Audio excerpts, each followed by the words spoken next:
Добро вечер со Кот. Кочани и Кран Монтана. За жал, две страшни несреќи во кои што животот го загубија многу млади луѓе. Во вечерашниот Кот анализираме кои се многуте сличности и малкуте различности во овие две страшни трагедии. Останете со нас. Кочан е 1700 километри оддалечена од Кран Монтана, но за жал и двете места доживееа иста судбина. Во смртонесен пожар во објект наречен дискотека загинаа млади животи. Несоодветни услови, акустичен сунгер, само еден излез се само дел од сличностите на двете кобни несреќи кои настанаа на ист начин со користење на прскалки кои го запалија таванот. Заглавени во објектите кои апсолутно немале никакви услови за да бидат ноќни клубови. И додека кај нас почна судењето на 35 физички и 3 правни лица за пожарот во Кочани, обвинети и за тешки дела против општата сигурност, во Кран Монтана за сопствениците веднаш се издаде кривична пријава за убиство од небрежност. Во овој Кот подсетуваме на тоа како настана пожарот во Кочани и правиме споредба со овој во Кран Монтана, кој се случи во новогодишната ноќ.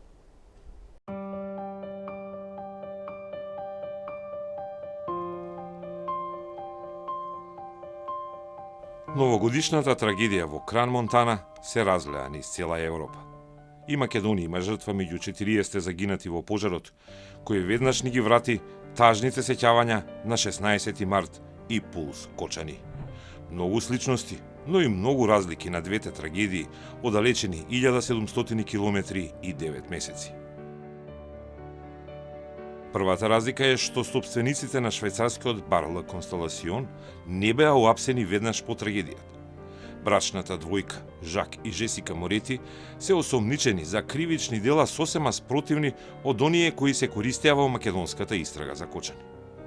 Додека за Пулс веќе се обвинети 35 луѓе за дело тешки дела против општата сигурност и најголем дел од нив беа уапсени во првите 10 дена по пожарот. Обвинителството во Кран Монтана отвори истрага за само двајца, од кои ниту еден функционер. И тоа за 3 дела: убиство од небрежност, нанесување тешки повреди од небрежност и предизвикување пожар од небрежност.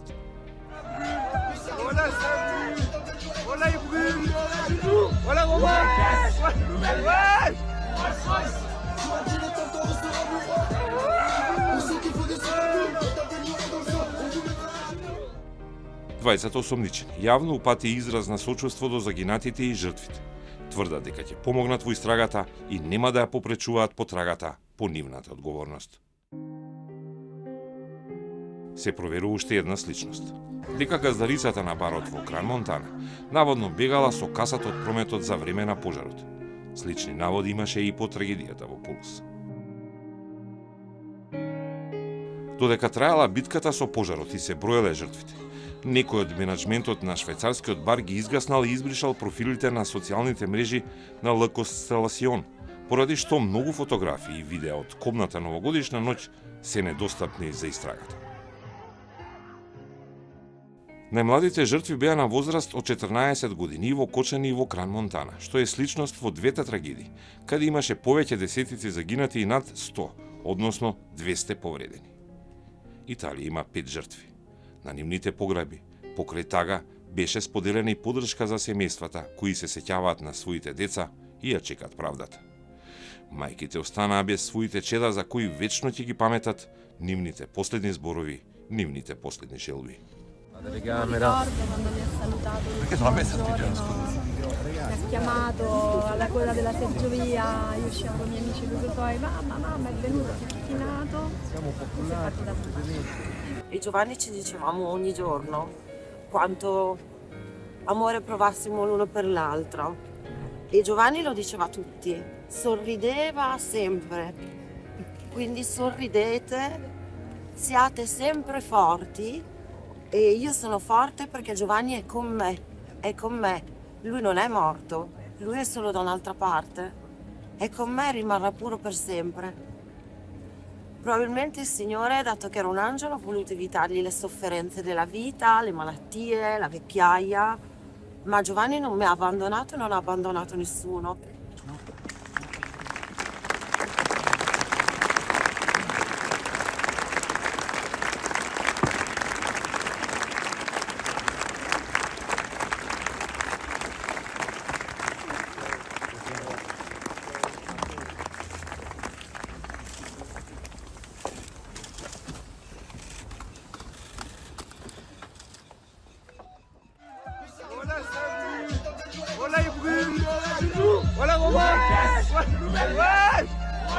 Почна речиси идентично, со прскалки кои го зафатеа лесно запаливиот материјал во ниските плафони.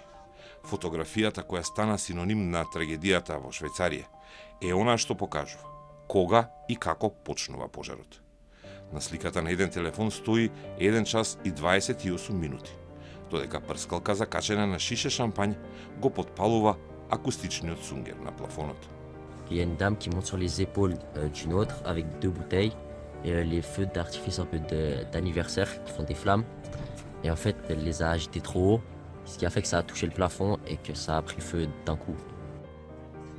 Огнот почнува да се шири брзо по плафонот. On crie au feu, et puis on s'est dit que c'était une blague ou que c'était pas forcément sérieux. Et puis d'un coup, très gros nuage de fumée noire, on n'arrivait plus à respirer et puis...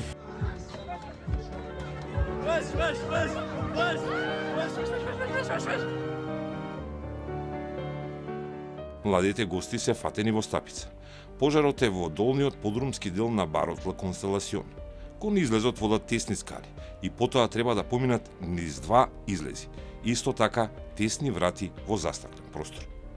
Многумина се гуша долу, бидејќи стампедо, и не може да стигне до скалите, а никаде нема противпожарни излези. Fabriquer une moi-même en cassant une vitre, mais il n'y avait aucune lumière de exit comme il y a écrit. Il y avait rien d'écrit, puis c'était vraiment... il y avait tellement de fumée qu'on voyait rien, puis il y a la moitié des gens qui s'étouffaient en même temps. Локални жители кои дошле по своите деца се обиделе да помогнат и да отворат нешто што изгледало како сервис на врата, но не можеле и ги гледале младите жртви како се борат безуспешно. Et j'ai pu voir au travers de la vitre, malgré l'opacité de la fumée, j'ai pu voir des corps contre la vitre. Ils bougeaient très peu, certaines personnes bougeaient, d'autres étaient vraiment avachies. On voyait leur visage contre la vitre, des filles. Et donc la nuit ni deux, j'ai essayé d'ouvrir la porte. Et la porte bougeait quelque peu, mais elle était bloquée par quelque chose. Je ne sais pas si c'était simplement le blocage par une clé ou le blocage par simplement le gond qui se ferme naturellement qu'on peut ouvrir depuis l'intérieur et pas depuis l'extérieur. Ова покажува 4 големи копи-пейст околности на двата трагични пожари во Кочани и Кран Монтана. Предизвикани од пиротехника во затворен простор. Имало несоодветен, а лесно запалив сунгер. Имало ист влез и излез, поради што е предизвикано стампедо и турканица на гостите. Слична работа е и реновирањето на објектите во Кочани и Кран Монтана и недостаток на редовни инспекции. Во 2015 година објектот во Кран Монтана бил реновиран, а на социјалните мрежи останале сликите од реновирањето на кои се гледа стеснувањето на скалите и новите акустични сунгери со кои е спуштен плафонот во Ла Констеласион. Биле направени 3 инспекции за противпожарна заштита. Последната била направена пред корона пандемијата. Поранишни вработени во барот, уште 2019, алармирале дека објектот е под ризик од пиротехника и прскалки, но никој ништо не преземал. Речиси 6 години не била извршена инспекција, ниту е проверено дали барот ги исполнил предходните забелешки за противпожарна заштита. Les contrôles périodiques n'ont pas été effectués entre 2020 et 2025. Le Conseil communal a pris connaissance de cet état de fait en consultant les documents remis au ministère public ce week-end. Nous le regrettons amèrement. La justice dira l'influence qu'a eu un tel manquement dans la chaîne de causalité ayant conduit au drame. Nous assumerons toute la responsabilité que la justice déterminera. Локалниот кантонален премиер немаше објаснување зошто толку долго не се правени инспекции за безбедност на гостите. Да биде иронијата поголема, во објектот во септември лани, на 3 месеци пред трагедијата, престојувал независен експерт кој утврдил дека местото е изградено и опремено во согласност со правилата за заштита од бука и пресилен звук. Но во таа инспекција немало никакви други забелешки, особено за безбедност. Утврдено е дека дозволата на барот била за капацитет од 100 гости во подрумскиот и уште 100 во горниот дел. Досега се повредени и настрадани 160 главно млади луѓе, а надлежните сметаат дека точната бројка за присутни во барот никогаш нема да ја утврдат. И тоа исто и во Кочани и во Кран Монтана. Биле пуштани повеќе луѓе од капацитетот и станува збор за главно млади луѓе и малолетници. Во недела се одржа колективната молитва и миса за загинатите во катедралата во Кран Монтана. Потоа следуваше мирен марш во кој солзи пуштија и оние најтврдокорните. Пожарникарите и спасувачите кои се обидуваа да ги извлечат младите жртви. Најтраорно беше кога мајка на едно од загинатите деца, само неколку часа откако и беше потврдено дека 16-годишниот син е загинат, му приде на пожарникарскиот командант за да му се заблагодари за надчовечките напори.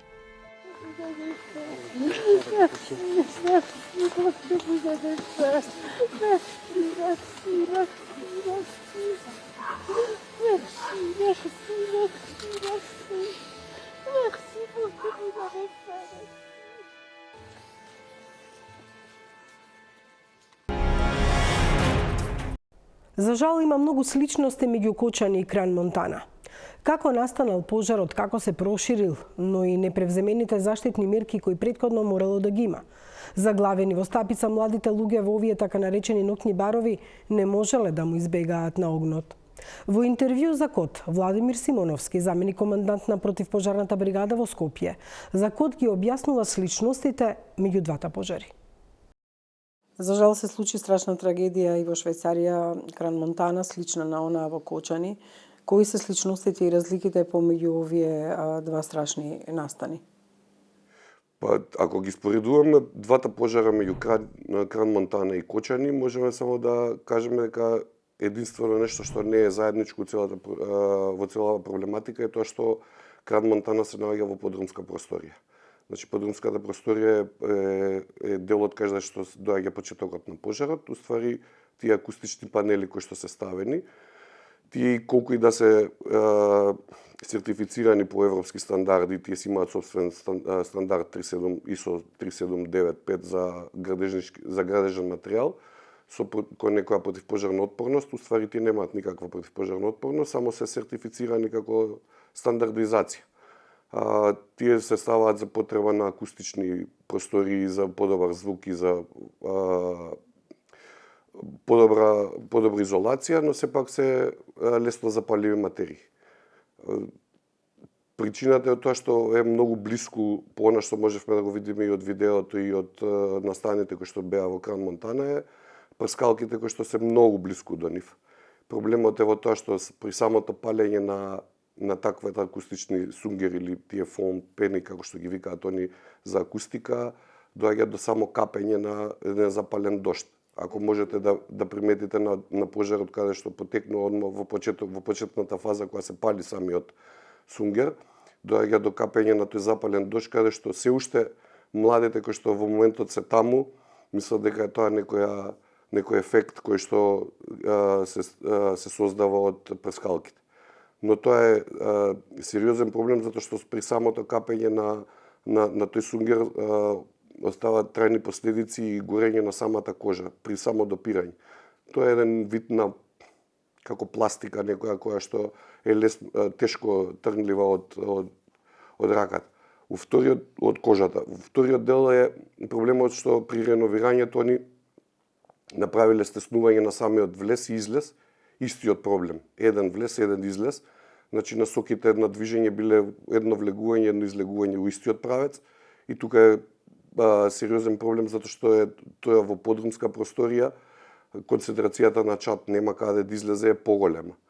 Сега ако правиме споредба меѓу Кран Монтана и Кочани, во Кран Монтана имаше поголем проблем, повеќе денови до вчера мислам дека беше има проблем со идентификација на телата затоа што повеќето тела беа изгорени во комплетна фаза, значи комплетно горење и е тешко идентификација да се направи на телата, а споредбата е со Кочани каде што поголемиот процент е од загушување од аглерон моноксид. Видовме за жал дека тој сунгер или пена многу лесно паѓаше, каков е всушност тој материјал. Во 2019-2020 имало предупредување и од вработените дека тоа може да биде лесно запаливо, но за жал никој не е тргнал. Отсуствува и овде контролата и користењето на материјалите, како што вие кажавте, и покрај тоа што се може би сертифицирани, не се огно отпорни, и тоа е една сличност која што ја имаме во двата случаја. Како долгогодишен експерт, можете ли да ни посочите зошто толку брзо се разви пожарот во дискотеката во Кран Монтана? Видете вака сега, тоа и со стандардот 3795 е за повеќе наменски материјали кои што се и за електрика и за градежни материјали. Има градежни материјали каде што имаат отпорност на горење. Отпорноста на горењето, значи ние можеме да начекаме во технички спецификации на гипс картон кој што е огноотпорен, али не е до тој степен на огноотпорен колку што они мислат дека може да издржи температура. Значи во такви простори каде што не треба да се ставаат такви акустични, и по препораките ја во последното истражување што читав за ФОАМот, тоа е само за канцелариски простор за уредување, каде што нема лесно запалива материја, кај што може да го запали тој дел, кај што нема движење со оган и со, ете во диското се користеле тие пиротехники повторно. И по сите овие што се случувања што се случуваат и кај нас и во Кран Монтана, ја мислам дека таа пиротехника треба да се забрани во такви затворени простории, затоа што предизвикува стварно сериозна опасност, затоа што ако гледаме ние во еден објект што од забавен карактер како диско или како ресторан или како кафе-бар, материите кои што горат се од А класа. Имаме дрво од маса, имаме платно од столици, имаме алкохол, потикнувачи на пожар, и моментот, отпорноста на пожарот или процентот на опасност за оптеретување против пожарно е поголем за разлика од други објекти. Немало ни противпожарни апарати, тоа беа првичните информации, а прашањето и дали воопшто можело нешто да се изгаси затоа што за кратко време горело.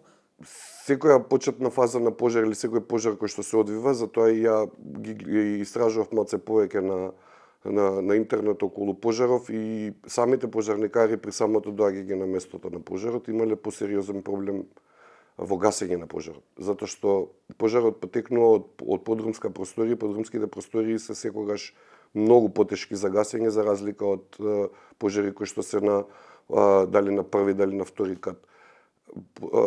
Влезот е отежнат затоа што е еден. Проблемот е што целата температура и целиот тој пламен излегува од истиот тој влез каде што треба да се действува со пожарот. Второ, првичното е почетниот пожар кај што треба да се намали тој пожар и таа температура, и ризикот на пожарникарите во тој момент е многу поголем за разлика од друга локација каде што имаат пристапност од двете страни за гасење пожар, од две или од повеќе страни.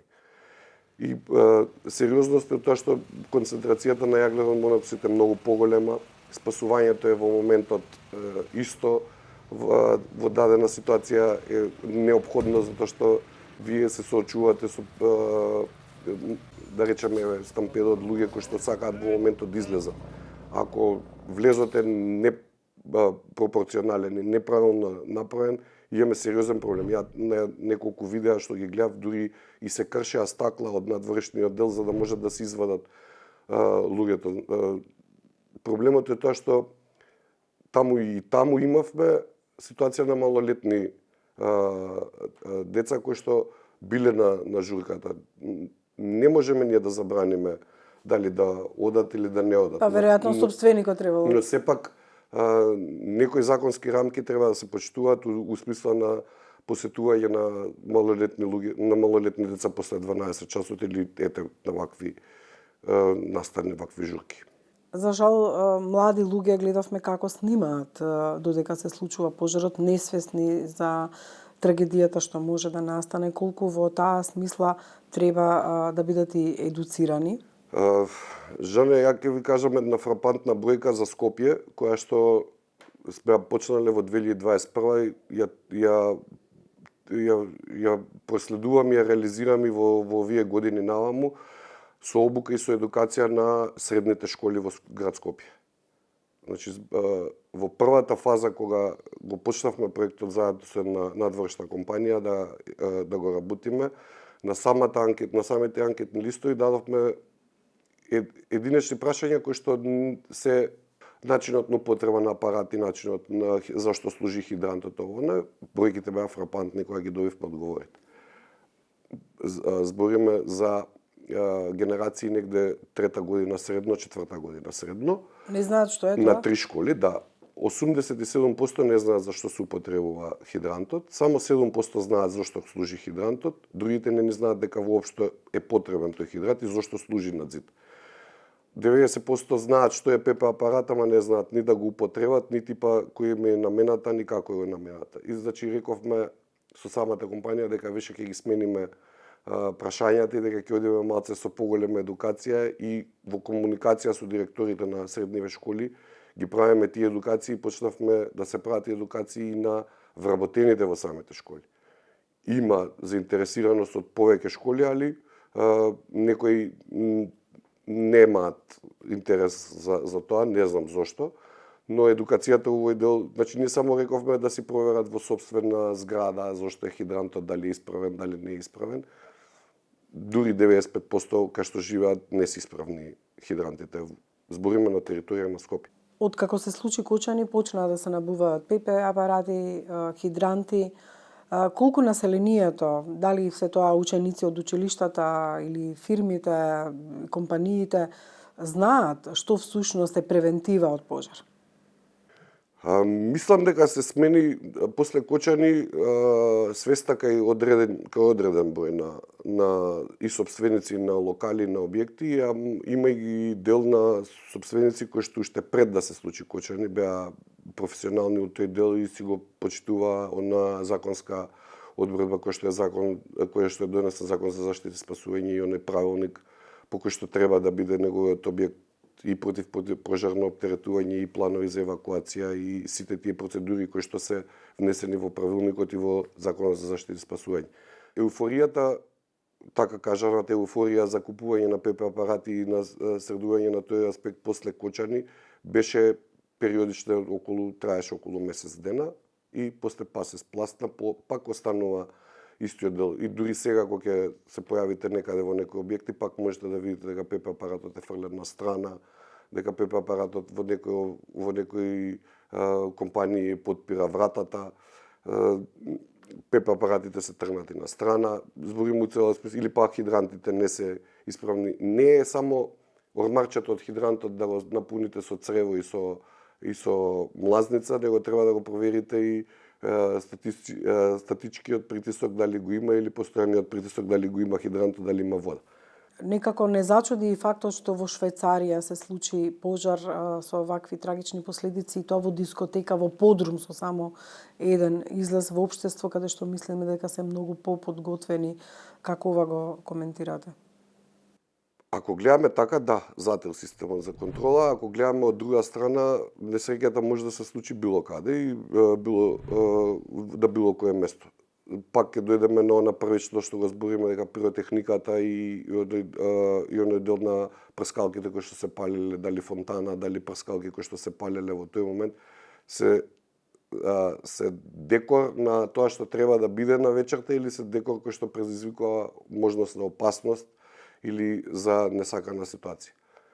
Може Швајцарија е исполнителна во 90% на законите, ама ете гледате дека и таму имало пропуст на законите и на прогледување низ прсти, збориме во ситуација дали имало, јас знам дека се они многу поригорозни за тоа дали имаат ПП апарати или немаат ПП апарати или против пожарен аспект, но сепак ете и таму им одмакнало тоа и реновирање и сите тие работи кои што ги сам го реновирал сопственикот исто како и во Кочани.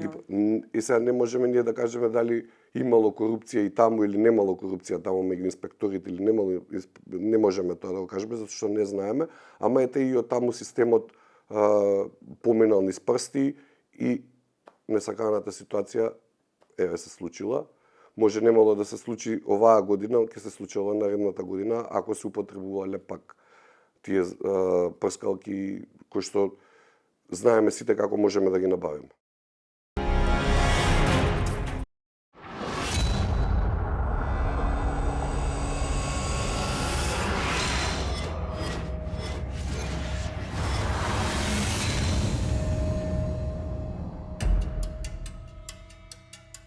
Поголем број на гости од предвиденото, недоволен број на излези за евакуација, требало да има најмалку 3.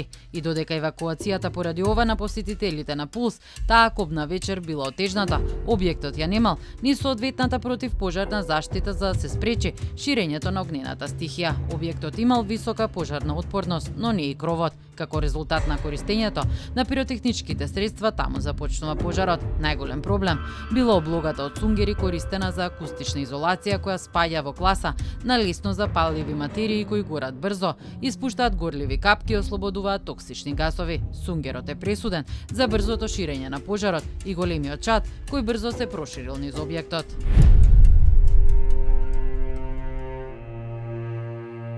Овие снимки кои го обиколија светот беа единствените кои точно покажуваат каде и како избувна пожарот во дискотеката Пулс во Кочани. Предизвикан од пиротехниката која не смеела да се користи во затворен простор, многу лесно го подпалила табенот на кој имало лесно запаливи материјали. Од снимките се гледа дека е запалено платното кое виси од таванот, но не е тоа единствената лесна запалива материја од која е направен објектот. За да видиме како објектот станал дискотека на диво, моравме да се вратиме во 2012 година. Тогаш Дејан Јованов Деки од магацински простор објектот го претвара во угостителски.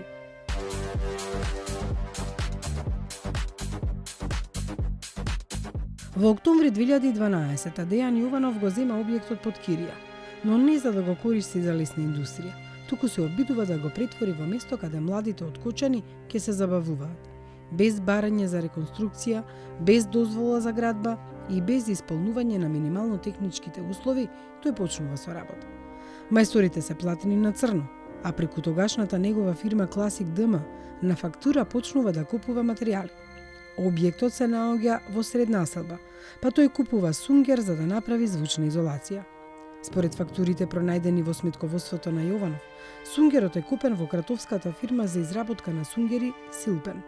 Прво купил 120 метри кубни за 32.638 денари или околу 500 евра, а во ноември докупил уште 14 килограми за 4.759 денари. Значи вкупно за сунгерот потрошил во тоа време околу 37.000 денари или 600 евра. Сунгерот е со дебелина од 7 см, поставен низ целиот кров.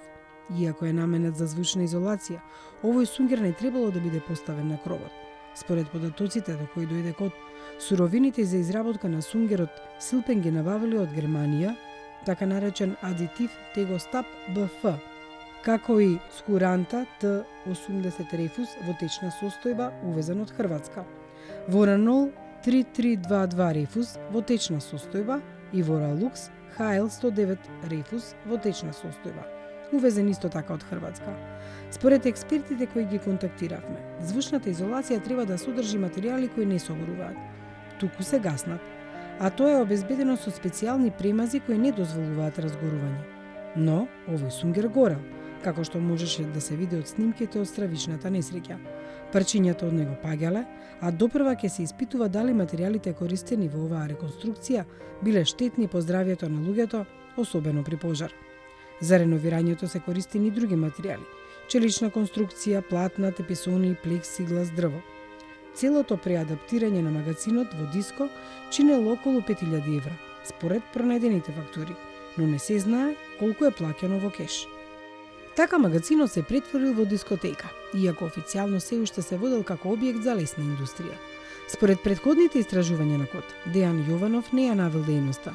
Никаде не пријавил дека магазинот е диско, па во декември 2012 почнува со работа под името Пулс. По сите сознанија што ги имаме приберено досега, овој правен субјект сака да отвори дискотека, со кој ние не се сложуваме од причина што тој локалитет е изграден со објекти за лесна индустрија, а и според деталниот урбанистички план, намената на тој локалитет е лесна индустрија и се однесува само за лесна индустрија, а не и за други намени, и затоа овој паркинг е јавен паркинг и не може стрикно да се издава известување, согласност или одобрение за само една локација.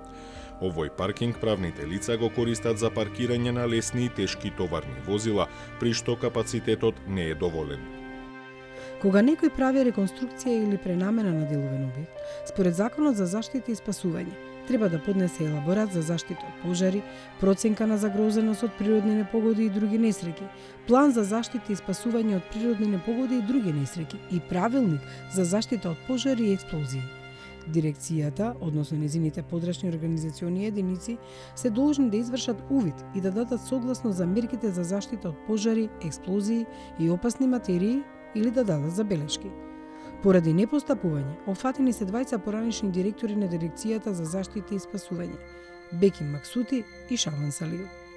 Втората реконструкција е направена во 2024, кога ја вади од објектот така наречената галерија, тераси, изработени од железна конструкција, каде порано можеле да стојат гостите. Но и ова не е никаде регистрирано.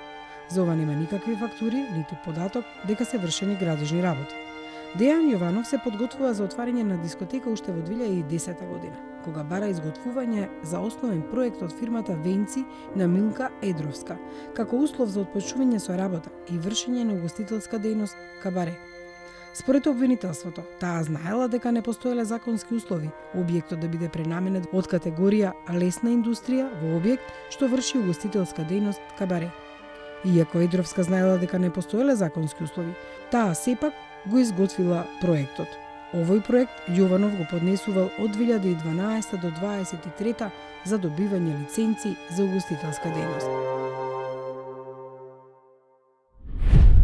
Листата на обвинети за пожарот во Пулс е долга. 35 луѓе и 3 фирми. Тешки дела против општата сигурност им се ставаат на товар. Но дали требаше да одговараат за друго кривично дело? Во интервју за Код за ова разговаравме со поранишниот американски јавен обвинител Ким Линквист. Имаме случаи кочани во кои што загина многу луѓе, има и многу кои што се обвинети.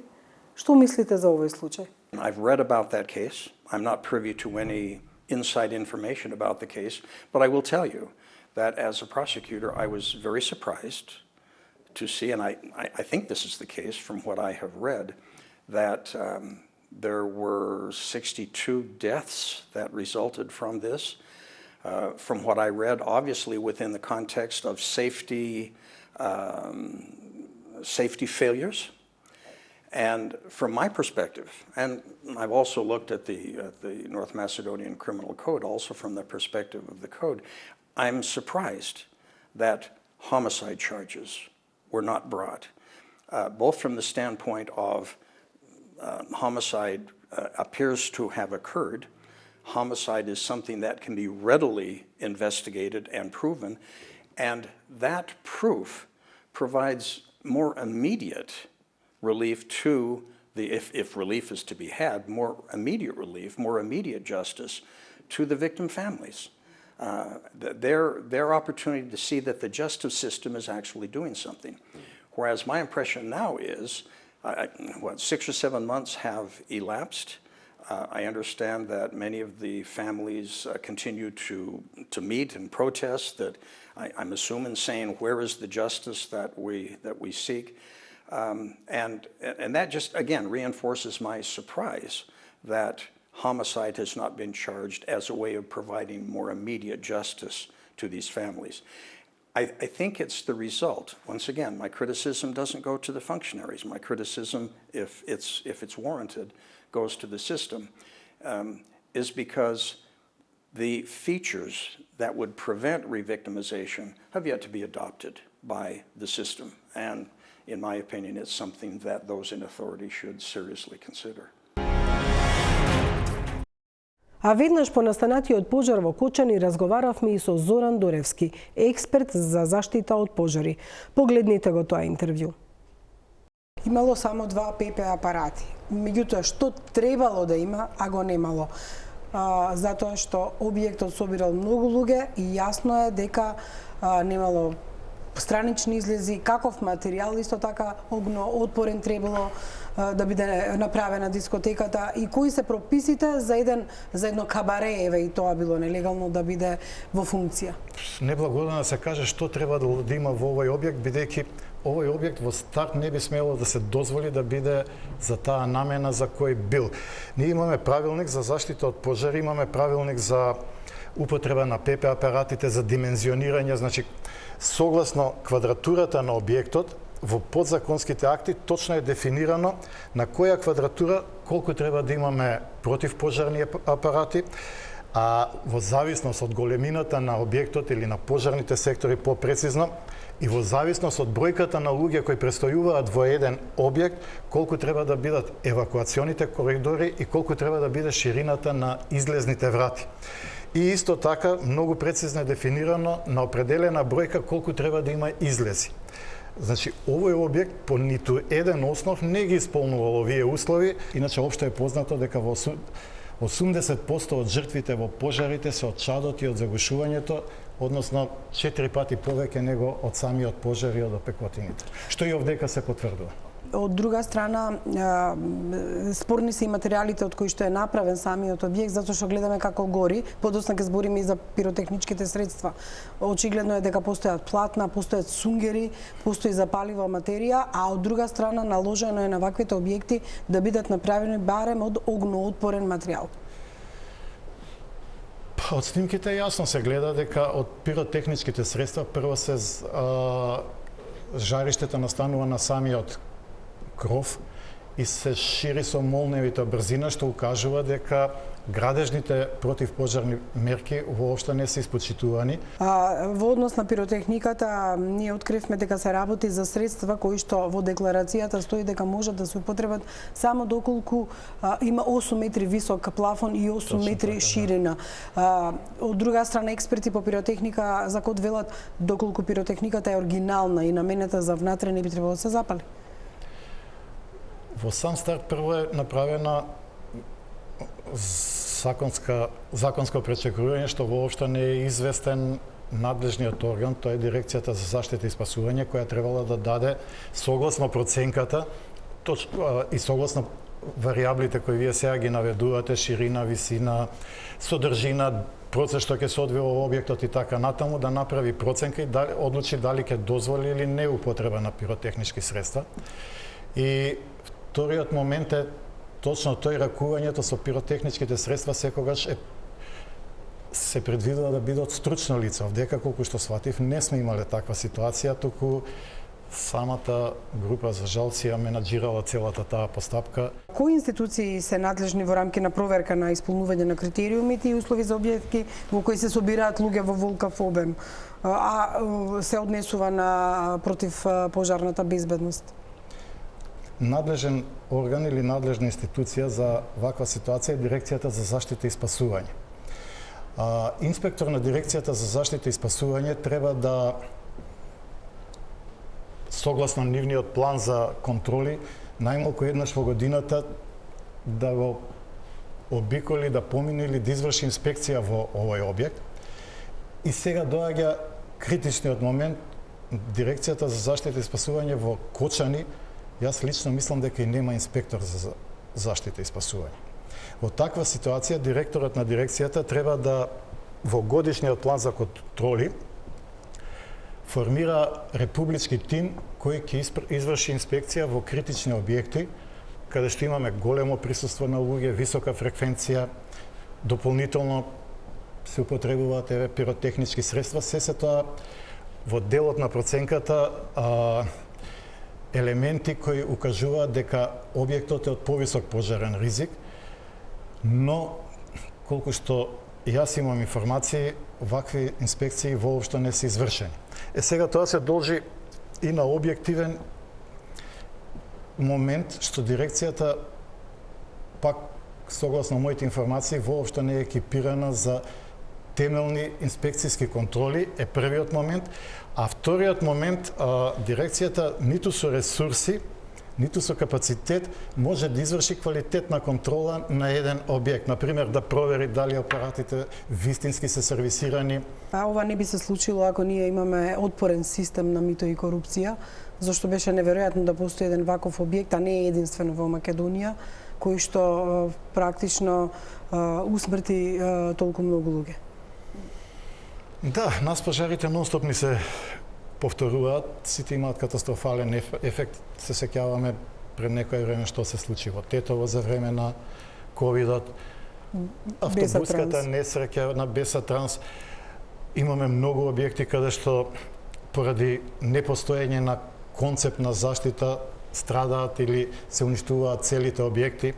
Ние имаме ситуација ќе дојде пожарната единица, ќе го изгаси пламенот, меѓутоа кога вас еден објект ќе ви биде зафатен од пожар и ако брзо не се санира пожарот, тој објект после воопшто не е битно дали изгорел или дошла пожарната единица и го уништила целиот. Нормално пожарната единица го прави тоа да го локализира пожарот, да не дојде до проширување. Но вие веќе тој објект или таа институција имате изгубено и уништено. Недостасува еден цел комплекс од превентивни мерки и недостасува, повторно ќе се вратиме кај Дирекцијата за заштита и спасување, на правовремени контроли и тие контроли не треба да бидат само за изрекување на санкција, него треба стручните лица за кои веќе се сомневам дека ги има во Дирекцијата за заштита и спасување или ги има све помалку и помалку, треба да дадат насока. Ако некој управител, сигурно не може секој управител на трговско друштво, на јавна институција, на објект кој што било овој во Кочани, да како управител ги знае сите обврски од делот на противпожарството или заштита и спасување. Меѓутоа инспекторите треба да му дадат насоки, треба да му дадат рокови, треба да му дадат точно определен записник во кој фино ќе стои што он све треба да направи, да биде усогласен со законот, но пред се да биде безбеден тој објектот, процесот или дејностите кои се обвиваат во него и најважно од све луѓето, странките, гостите, неговиот персонал и така натаму. Господине Доревски, јас ви благодарам за ова покусо интервју во емисијата Код. Се надевам дека сите оние препораки како експерт што ги давате заедно со вашите колеги еден ден навистина ќе бидат исполнети и прифатени за да не доаѓа до вакви трагедии. Ви благодарам на интервјуто. Благодарам и на вас на поканата. Да не се повтори. Се надеваме дека вакви несреќи нема повеќе да се случуваат и дека сите ќе бидат попредпазливи во однос на тоа каде и како излегуваат младите луѓе. Ви благодариме што и вечерва бевте со Код. Се гледаме идната недела во исто време. Имајте пријатна вечер.